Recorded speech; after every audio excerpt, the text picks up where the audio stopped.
प्रकाश मैथिल जी, मैं जरा ये इतिहास आप बताना चाह रहे थे कि ये क्या है, जरा ये बताइए कि ये कितना पुराना ये चला आ रहा है जिसका जिक्र आज यूपी सरकार में मंत्री कर रहे हैं कि ये तो तुर्क वर्सेस पठान था जिसने इतना बड़ा हंगामा का रूप ले लिया।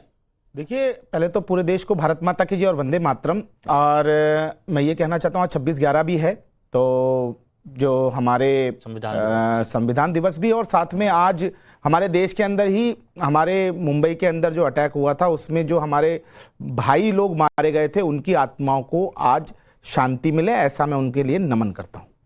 दूसरी चीज, ये जो भी मामला हुआ है, देखिए बहुत साफ है ये कि ये विधायक और सांसद के बीच की आपस में जो रस्साकशी है वो थी।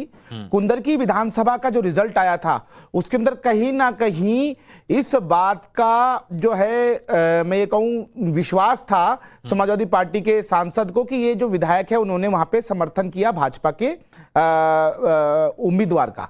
और दूसरी बात, शिया और सुन्नियों की मस्जिदें अलग अलग हैं। वहां पर जब सर्वे हो रहा था तो एक पक्ष, आप जब वीडियोस देखेंगे तो एक पक्ष एक तरफ से हल्ला हुल्ला कर रहा था और दूसरा पक्ष दूसरी तरफ से हल्ला हुल्ला कर रहा था, और दोनों एक दूसरे के ऊपर पत्थरबाजी शुरू कर दिए थे। और आप देखेंगे पुलिस की रिपोर्ट में भी ये चीज है कि भैया ये लोग खुद एक दूसरे के ऊपर फायरिंग्स कर रहे थे। हाँ। वहां बहुत सारी आप देखिए मीडिया रिपोर्ट्स में जमीन पर फैले हुए वो कारतूस के कट्टे होते हैं ना, लाल कलर की जो राइफल चलती है उसके बाद गोलियां बचती हैं, खोखे होते हैं, वो पड़े हुए थे।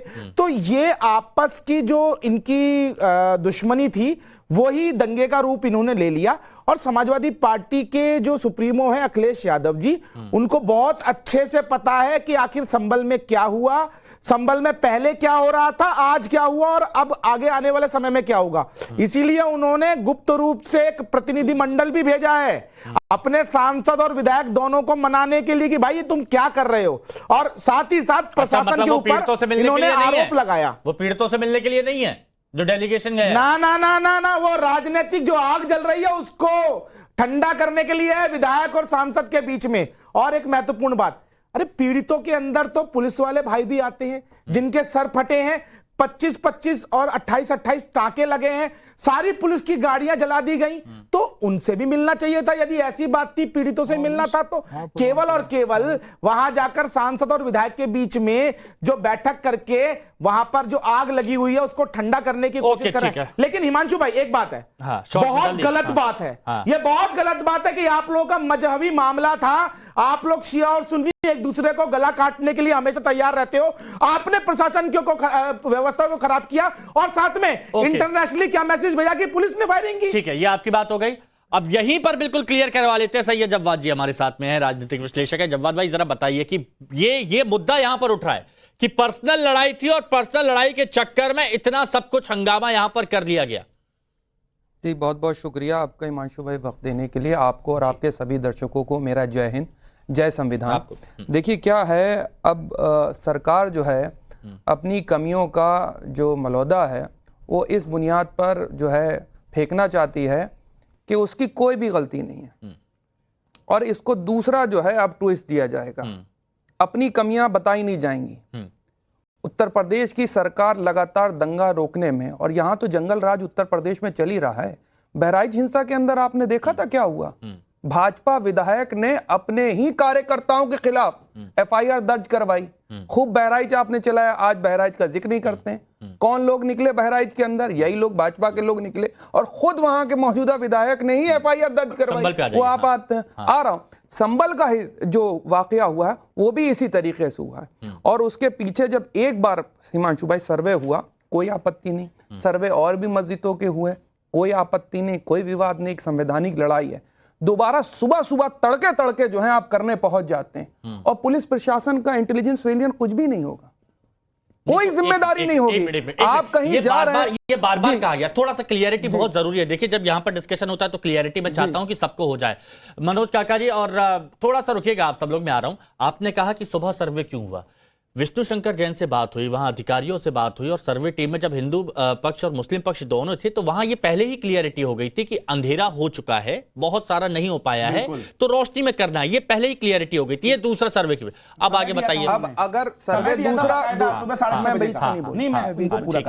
दूसरा सर्वे आप लेने जा रहे हैं कि कोर्ट की परमिशन से आप गए थे? बिल्कुल परमिशन दी गई थी, एफिडेविट वाला फुटेज भी ले आइएगा। मैं बिल्कुल आप बात करते रहिए, मैं दिखा दूंगा एफिडेविट वाला फुटेज भी लाइएगा। अगर आप गैर संवैधानिक काम कर रहे हैं तो उस पर ऑब्जेक्शन जरूर क्रिएट होगा। मैं उसको आपको बता दूं, 1991 का प्लेसेस ऑफ वर्शिप एक्ट मौजूद है इस देश के अंदर, इसी संसद से पारित हुआ और सुप्रीम कोर्ट एक डिसीजन दे रही है और उसको निचली अदालत नहीं मान रही। पहले एक चीज बहुत क्लियर कि पहले से ही मुस्लिम पक्ष को हिंदू पक्ष को पता था कि इस तारीख को इतने बजे होगा, रिसीविंग बकायदा ली गई थी दोनों पक्षों की तरफ से। अब आप ये बोल रहे हैं बिना जानकारी वहां पर पहुंचे, ये गलत है, गलत है कि नहीं है? यही झूठ क्लियर होना है। हाँ सुनिए, मौजूदा लोगों को वहां पर जो भीड़ आई उनको भी इंफॉर्मेशन इस चीज की नहीं थी, आसपास के जो लोग निवासी थे सबको ढिंडोरा पीटते हुए वहां पर जाना है क्या? अरे जो लोग सर्वे गए करने के लिए और जब वो लोग निकल रहे हैं तो नारे लगाते हुए निकल रहे हैं, ये कौन लोग पहुंच गए थे? किसकी परमिशन से आए वो लोग?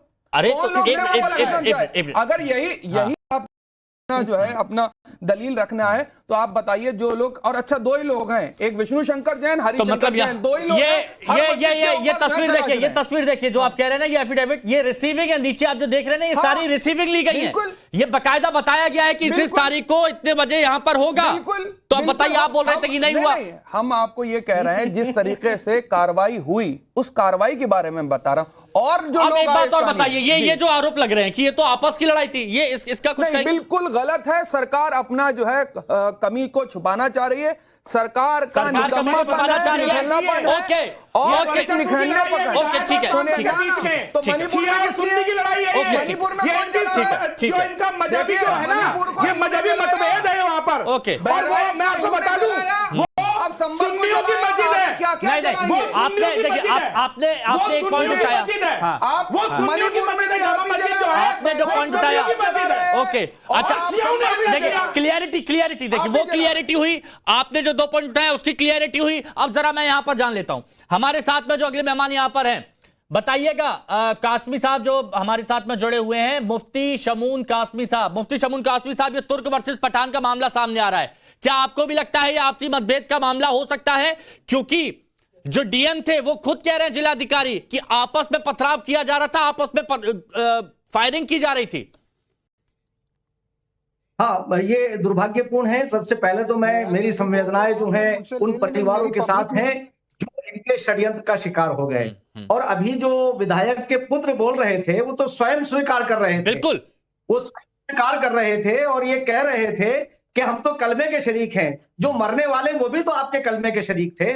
और मैं एक बात ये कहना चाहता हूं कि जैसे जैसे मुसलमान मुख्य धारा की तरफ आ रहा है, कुंदरकी के अंदर 75,000 मुसलमानों ने, वहां के माननीय विधायक जी ने खुद ये कहा कि मुसलमानों ने मुझे यहां भारी तादाद में वोट देके जिताया। तो इनसे भारतीय जनता पार्टी को वोट देना ये इन दोनों को बर्दाश्त नहीं हो रहा था। और इनकी लड़ाई तो बहुत पुरानी लड़ाई है। ये तो सारे जो राजनीति से जुड़े हुए लोग हैं वो जानते हैं कि एमएलए और एमपी के इन दोनों के बीच में पुराना मनमुटाव रहता है। और वर्चस्व की लड़ाई रहती है। मगर सवाल यह है कि इनके वर्चस्व की लड़ाई में ये गरीब परिवार बेचारे हताहत हो गए और उनकी हत्याएं हो गई। उसका जिम्मेदार कौन होगा? मैं समझता हूं इसकी गहराई से जांच होनी चाहिए। अच्छा, ये आपने कहा जांच होनी चाहिए, और जब मैं अपील करना चाहता हूं आपके माध्यम से कि आप अपने बच्चों को समझाइए, ये कोई ऐसी लड़ाई नहीं है कि जहां आपका जाना अनिवार्य था। आप अपने बच्चों को बचाएं। इन लोगों के ना तो विधायक के ना एमपी के बच्चे आगे थे, और मरने वाले जो बच्चे हैं ये इससे अनपढ़ और इनके पसमानदगी का फायदा उठाया जा रहा है। ओके, और देखिए जिस बात का जिक्र कासमी साहब कर रहे हैं, ये इसीलिए कहा गया आम लोगों से अपील कि ना सांसद काम आएंगे ना विधायक काम आएंगे। एफआईआर में इस बात का जिक्र है कि सांसद साहब हमारे साथ में है, कोई नहीं, आप आगे बढ़ो, कुछ नहीं होने देंगे आपको, इस बात का जिक्र है। अब मनोज काका जी आपके पास आते हैं। आज अखिलेश यादव जी का डेलीगेशन भी वहां पर पहुंच रहा है, लेकिन यहां जैसे कहा जा रहा है कि वहां पर पीड़ितों से मिलने का मकसद नहीं है, जो आपसी आग लगी हुई है उसको बुझाने